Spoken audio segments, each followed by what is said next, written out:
Não sai. Bom dia, pessoal. Sobreviventes do feriado aí. Trabalhando na sexta-feira, mas que bom, hein? Sexta-feira, não fizeram feriadão. Que coisa boa, hein? O Brasil precisa de mais gente como vocês. Mais gente. Tá me ouvindo aí? Tudo certo? Bom dia, Canter, Gaspa, Mate Souza, Ozzy. Todo mundo aí ouve e enxerga? Sim, sim, sim. Alô, alô, alô. Tô esperando o ok pra ir adiante.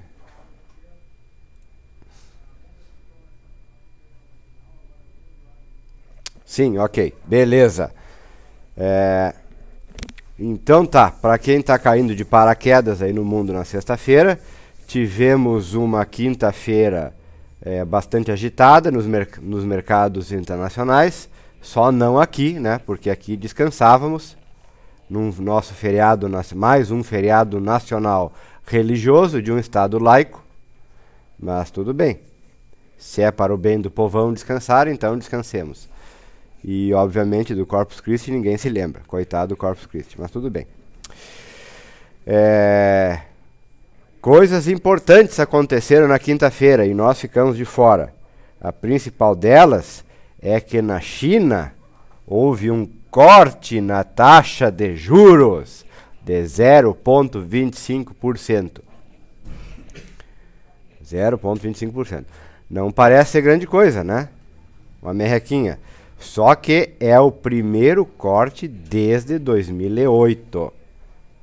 2008. E em 2008 vocês lembram por que foi cortado, né? Todo mundo lembra. Porque o mundo estava na beira ou à beira do precipício. À beira do precipício. Então, primeiro corte de juros. Até então, o que vinha sendo cortado era compulsório, né? O dinheiro que os bancos precisam deixar retidos, né? Que não servem para novos empréstimos.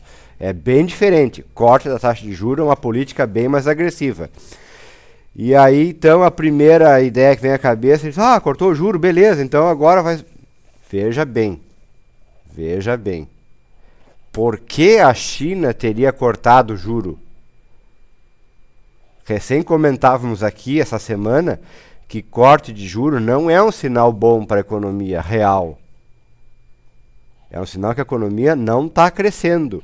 A economia precisa de estímulo. A economia está na UTI, precisa tomar um sorinho na veia.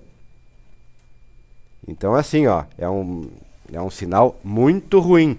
Muito ruim, considerando que hoje à noite, depois que os nossos mercados aqui fecharem, estendendo-se até domingo, a China vai entregar aí para o mercado um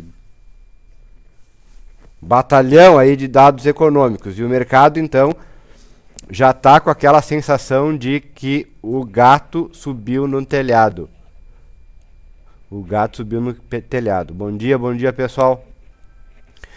Então, muito cuidado com esse tipo de interpretação. De corte de juros, bolsa para cima, etc, etc. Nem sempre.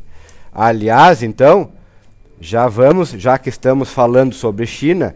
E eu gostaria até de chamar a atenção para o seguinte, que vocês, antes de começar o call, já dessem uma passada lá na seção sala de imprensa no blog, que está todo apanhado, que eu fiquei trabalhando ontem e estudando, está todo apanhado de notícias, de estudos, dos principais sites, principais fontes, Reuters, Bloomberg, BBC, e etc, etc, etc. Até as agências chinesas eventualmente aparecem. Os melhores blogueiros estão todos lá com suas análises, suas opiniões. Deem uma olhada. Acho muito salutar para que você não caia aqui de paraquedas, né, não sabendo o que está acontecendo. Quando você vai lá, você vê que ontem o dia dos mercados foi muito bom. Foi realmente muito interessante. E nós aqui parados, né?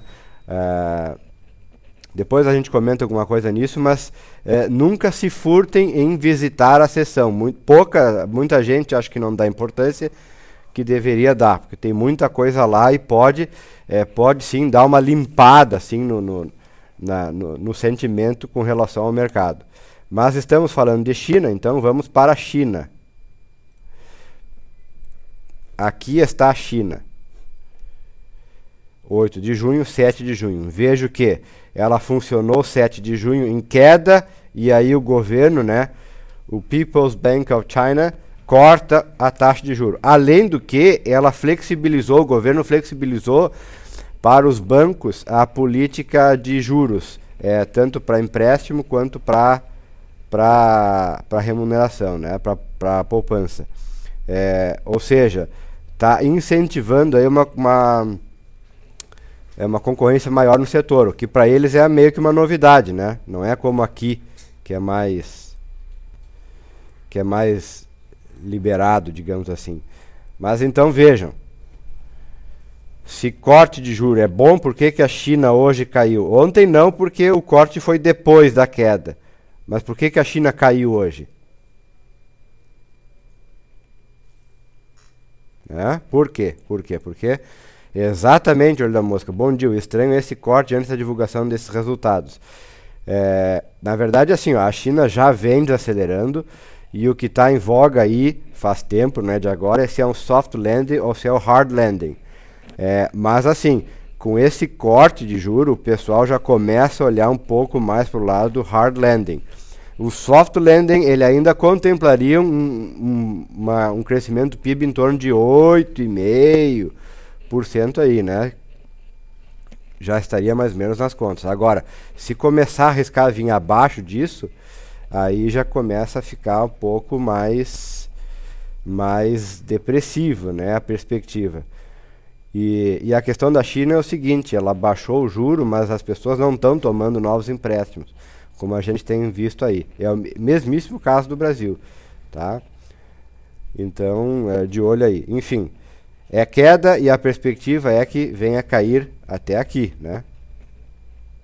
Até aqui. Acho que isso é mais ou menos favas contadas, né?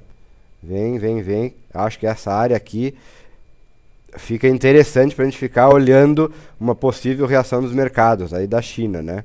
A gente não opera a China, mas a gente opera a perspectiva da China, né? Então isso é importante. Agora, se começar a perder aqui, ó, aí, ui. Opa, falha. Desculpem. Enquanto queria mostrar o gráfico da China, mostrava minha cara feia. Mas está aí então a China.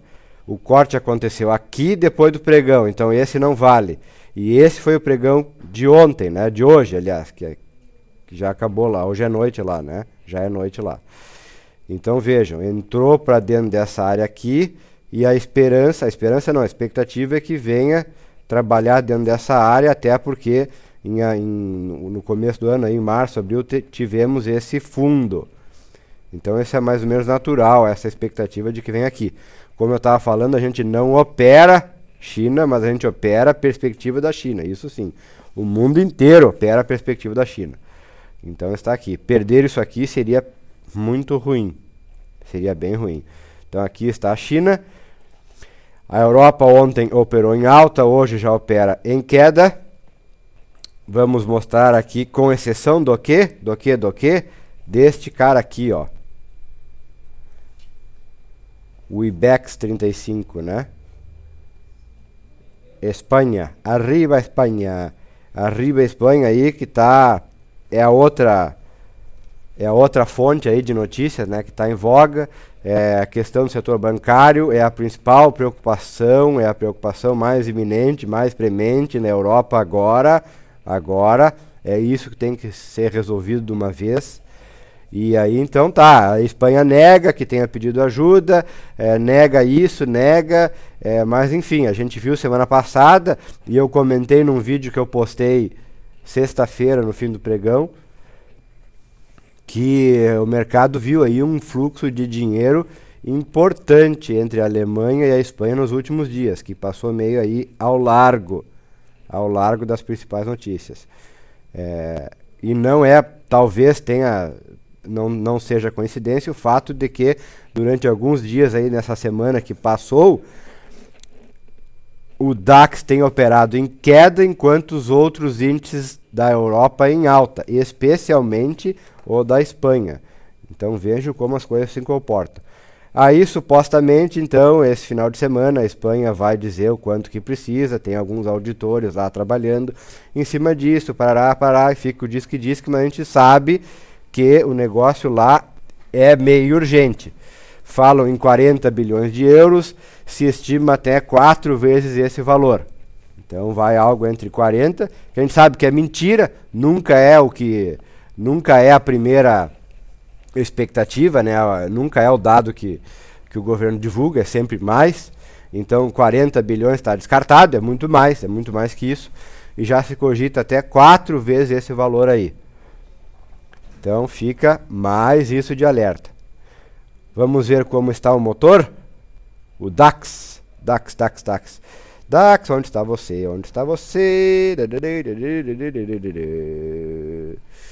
DAX. Cadê o DAX? Where's the fucking DAX? Here. Tá aqui.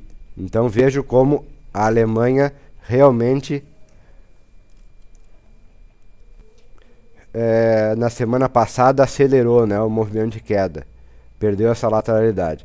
Uma porque os dados vêm vindo agora ruins. Vêm vindo, né? Parece que finalmente o downturn pegou a Alemanha, que até então vinha segurando, né? Então vocês já viram aí, produção em queda, agora saiu o trade balance, hoje foi ruim, exportações e importações em queda, embora o Bundesbank, que é o Banco Central, tenha revisado para cima as projeções de PIB para esse ano. Mas no comunicado ele diz que revisa para cima, mas com cautela. Então, isso é fato, né? Caiu por quê? Porque os dados começam a pingar, a realidade começa a bater para a Alemanha, e pode ser também porque a conta vem chegando, né? Que a Alemanha sempre sustentou os seus vizinhos da Europa e não vai deixar de sustentar, essa é a moral. Agora, na Europa, no dia de hoje, temos o seguinte, o dado que mais chamou atenção, né? Hoje saíram um monte de PIBs e um monte de outros dados, mas esse aqui é o que chamou atenção. Produção industrial na Itália. Foram quase 10% a menos de abril de 2012 ante abril de 2011. Então vejam, claro que o terremoto também não ajuda, né? O terremoto pegou aí esses dias uma das principais regiões industriais da Itália, aquela região de Bolonha, Modena, inclusive tem a fábrica da Ferrari, da Maserati, da Barilla, tudo fica ali. E esses dados acho que ainda não estão aqui, mas enfim, as fábricas foram fechadas, então é alguma coisa que vai se ver mais adiante. Mas com certeza não chama atenção. Ontem a Espanha vendeu títulos, a demanda foi 3 vezes maior do que a esperada, e aqui está então o resultado dos títulos de 10 anos, caiu de 6,30 e poucos, né? Lembrando que dias atrás estava lambendo até os 6,5% e veio para 6,1%. Mercado meio que comemorou, mas eu não sei se isso é motivo de comemoração, ainda acima de 6, né? Pelo menos não explodiu até 7. Foi o que supostamente aliviou os mercados ontem, então a Europa teve uma boa alta, os mercados americanos subiram bem e no final devolveram. Tá aqui, postei tudo no blog, tá aqui, ó, o Dow ontem se segurou e o Nasdaq e o S&P 500 vieram para baixo.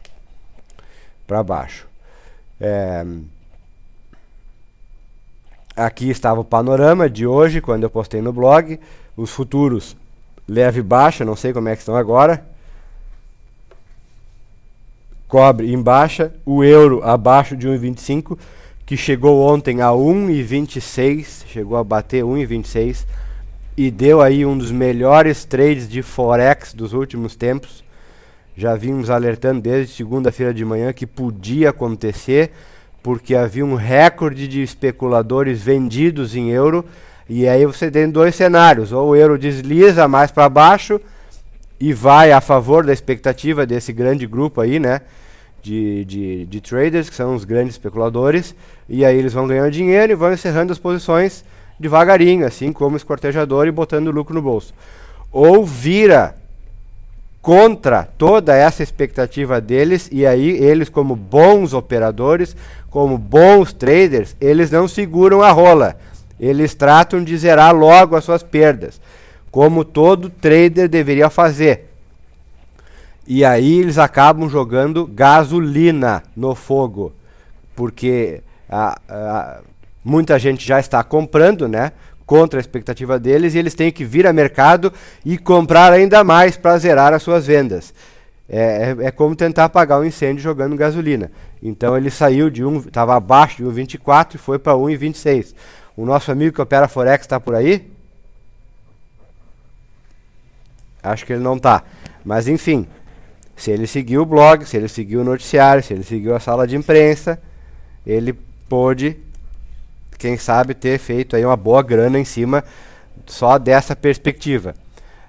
Se ele tiver aí, a outra coisa que eu alerto é que ele começa a ficar de olho no par entre o euro e o franco suíço, porque a folha de balanço do Banco Nacional Suíço, né, o Schweizerische Nationalbank, está explodindo, porque desde que o Banco Central Suíço instituiu o Europeg entre o franco, né, que é a sua moeda, e o euro em 1,20, ele é obrigado a comprar toneladas de euro no mercado, toneladas de euro.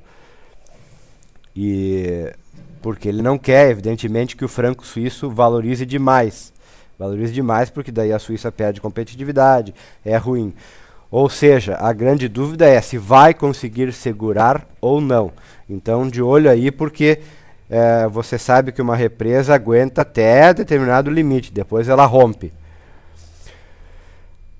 O que eu gostaria de mostrar também é o seguinte: o Goldman Sachs, ele acha que ele é muito feliz em apresentar os dados no que eles chamam de swirlogram. Nem sei como traduzir isso aí, é um fluxograma em forma de cacho, né, de swirl, swirl, é isso, vocês entenderam, swirl. Mas enfim, ele tem um parâmetro lá que ele chama, que ele computa, que é o Global Leading Indicator. Tá aqui, é o GLI, recém virou negativo. Então aí, segundo Goldman Sachs, é isso aí, espiral. Muito bom, obrigado, Ricardo, espiral. Então vejam que, segundo suas métricas, né, o Goldman Sachs, o Global Leading Indicators acaba de virar negativo. E aí a gente vê aqui, ó, que de janeiro até 11 ele estava desacelerando no quadrado aqui, né, do slowdown, aí contraiu abril, maio, junho de 11, recuperou julho, agosto, setembro de 2011, expandindo outubro, novembro, dezembro, até o começo do ano, volta para slowdown e agora está querendo ameaçar entrar em contração. Aliás, já entrou, né? E aí aqui, desse outro lado aqui, vocês vejam que aparentemente a angulação que ele computa estaria aqui. Não é lá muito agradável, deveria ser pelo menos uma angulação positiva para que pudesse pender para o lado do recovery. E traçando, né, a famosa regressão linear, a gente vê que, segundo as projeções do Goldman Sachs, a contração se daria algo, né, dentro dessa reta de regressão, algo dentro desse círculo aqui, que não dá para precisar muito bem.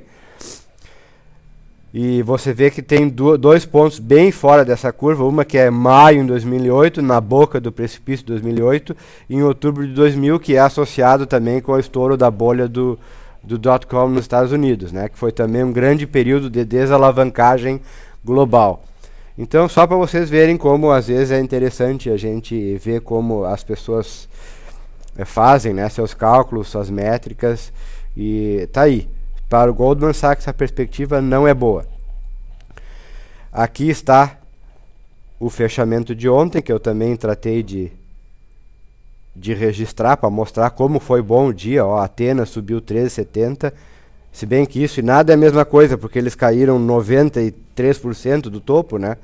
Tem que subir 1000% para chegar a ser o que era antes, né? Mas enfim, a Suíça subiu 0,80, o IBEX subiu 0,30, o FTSE Milano 0,8, Europa toda em alta. E a Ásia também, com exceção do Straits Times de Singapore, que ficou praticamente zerado, mas o Xangai, que tinha caído 0,70, antes do anúncio do corte de juro. Então esse foi o cenário de ontem que a gente ficou fora. Mas hoje já vai devolvendo. O destaque, inclusive, ontem, isso é um negócio interessante, até que dá para a gente tentar, quando tem feriado nacional, para tentar olhar, porque quando o feriado é nacional, aqui para, mas as ADRs, que são as empresas brasileiras listadas na Bolsa de Nova York, funcionam. E lá tivemos duas boas surpresas ontem, Gafisa e Vale, com boas altas. Vale, conforme o vídeo que vocês devem ter visto, que eu postei anteontem no fim da tarde, eu comprei Vale, comprei no leilão de fechamento, inclusive, paguei 37,01. Disse que ia fazer e fiz. Então vejam que justamente, né, já aventávamos desde o call de abertura, o call de ativos, um posicionamento em Vale, porque a perspectiva parecia boa e de fato no fim do pregão meio que se confirmou. Então mais cedo ou mais tarde, como estamos no mercado de risco, devemos arriscar. E eu arrisquei e comprei Vale. Agora, não fui com toda aquela minha... não fui com toda a posição que eu geralmente vou, né? Eu fui com... tinha meu controle de risco, uma posição ideal. Como a situação para mim não era ainda ideal, eu digamos assim, dessa minha posição, que seria original, eu reduzi um pouco para fazer essa entrada. Foi o jeito que eu achei. Quando eu tenho dúvida, eu reduzo. É um jeito que dá para trabalhar muito bem. Aqui tivemos também nos Estados Unidos, saiu dado muito interessante, que pela primeira vez em dezenas de semanas, o setor de retail investor, né, os investidores de varejo, as pessoas físicas entraram com saldo positivo na bolsa. Não sei se isso é um bom sinal, geralmente não é, geralmente eles sempre estão no lado errado, e se continuar estando no lado errado, significa que esse slowdown pode vir mais para baixo. Mas não deixa de ser interessante esse registro aí. E aqui, então, é que temos os dados mais interessantes. Os fundos mútuos nos Estados Unidos, na semana que passou, eles atingem a marca de 20 bilhões em outflows, em fluxo. Vale está com 0,5 de alta, então já estou fazendo uma graninha aí. Qual a sua análise da Gafisa? Ricardo fica para o segundo momento, tá? É o momento dos calls de ativos. E vejam que, geralmente, esses grandes outflows, né, fluxos para fora do mercado, né, no caso, fundos mútuos, né, eles costumam, vejam quando eles acontecem, eles costumam acontecer muito perto de fundos importantes de mercado, né, momentos de reversão. Então a gente fica em alerta aí. Não que a partir de agora vai subir, mas se eu imagino que o mercado possa cair mais um pouco para então mostrar uma reversão mais consistente, a gente fica de olho. Esse é um dado que eu acho muito interessante. É um dado que foge um pouco da análise técnica tradicional, que a maioria das pessoas costuma olhar, mas isso é sim análise técnica, porque eu estou analisando comportamento das pessoas no mercado, comportamento dos preços, comportamento das pessoas, enfim, comportamento dos fluxos. Isto é análise técnica. Então, muito prazer para quem não conhece essa outra verve, né, essa outra vertente da análise técnica. E aqui está também o dado da AAI, que é uma associação de American, o outro A, o que é o outro A? American A, Investors Intelligence. É uma associação que procura sempre medir o ânimo dos investidores com pesquisas de opinião, né? Se você está otimista, está pessimista, e costuma fazer esse tipo de cálculo.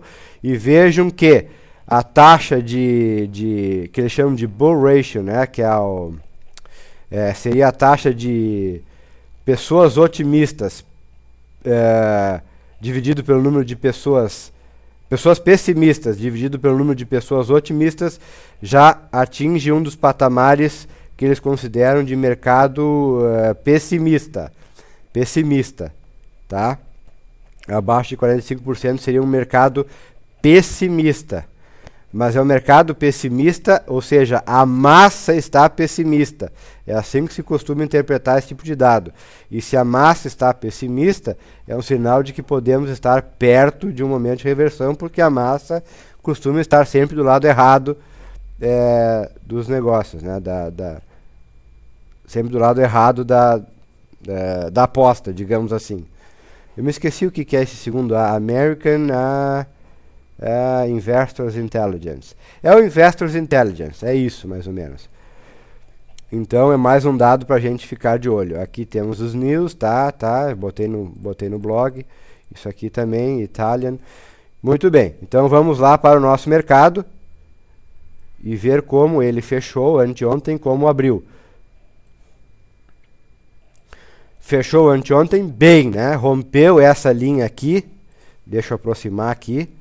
Que faz dias já vínhamos estudando, né? E eu me lembro no call do dia 5, que deve ter sido segunda-feira, bem na hora eu tinha alertado aqui que isso aqui era uma resistência, que era hora de vender para o sujeito que era mais agressivo, porque era uma resistência e a função da resistência era resistir. E vejo que resistiu e resistiu bem, né? Caiu durante toda a outra semana. Aí na sexta-feira abriu em gap, testou aqui a resistência, essa outra mais forte, né? Do lado de baixo. Rompeu, sinal de força, e foi justamente lá, e no fim do dia rompeu. Mas aí tinha o feriado e toda a incerteza, e hoje já opera aqui, né?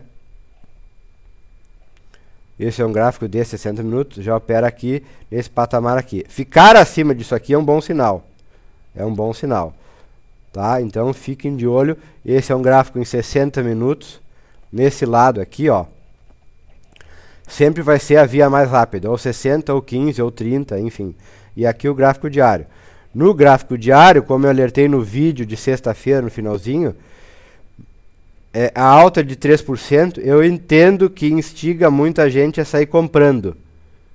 Né? Porque, acabou a crise, etc. É o fundo, é o repique, enfim.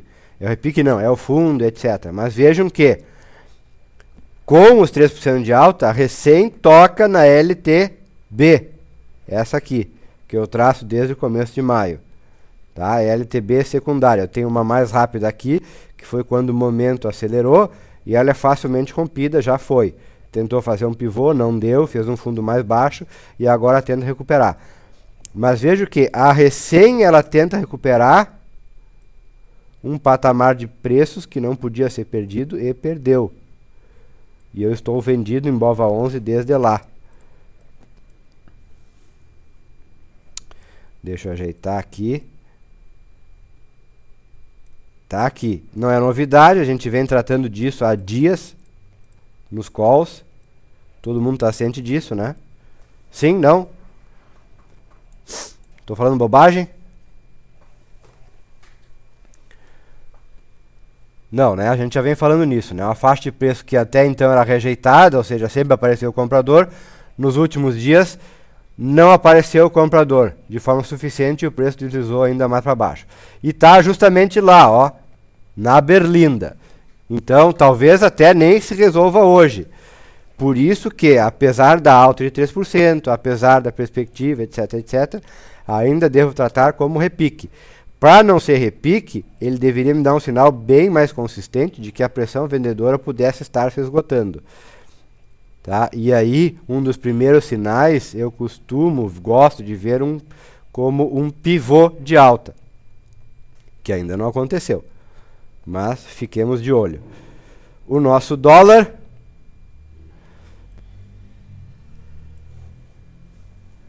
opa, estou com o contrato errado aqui. O nosso dólar é o dólar julho, cujo código é N. Aí está, aí está. Aí está, vejam, que coisa interessante, fazendo um triangulinho aqui, coisa mais meiga. Né? O lado que romper deve ditar a tendência. Lembrando que o Banco Central, ele já fincou o pé aqui, deu um sinal bem claro de que não quer acima de 2,05. Esse é o sinal que o Banco Central deu e é um dos tubarões do mercado. Acontece que ele pode bater de frente com um tubarão maior ainda, que é o investidor estrangeiro, né? Ou, digamos, a soma dos investidores estrangeiros. Deixa eu aumentar aqui para vocês.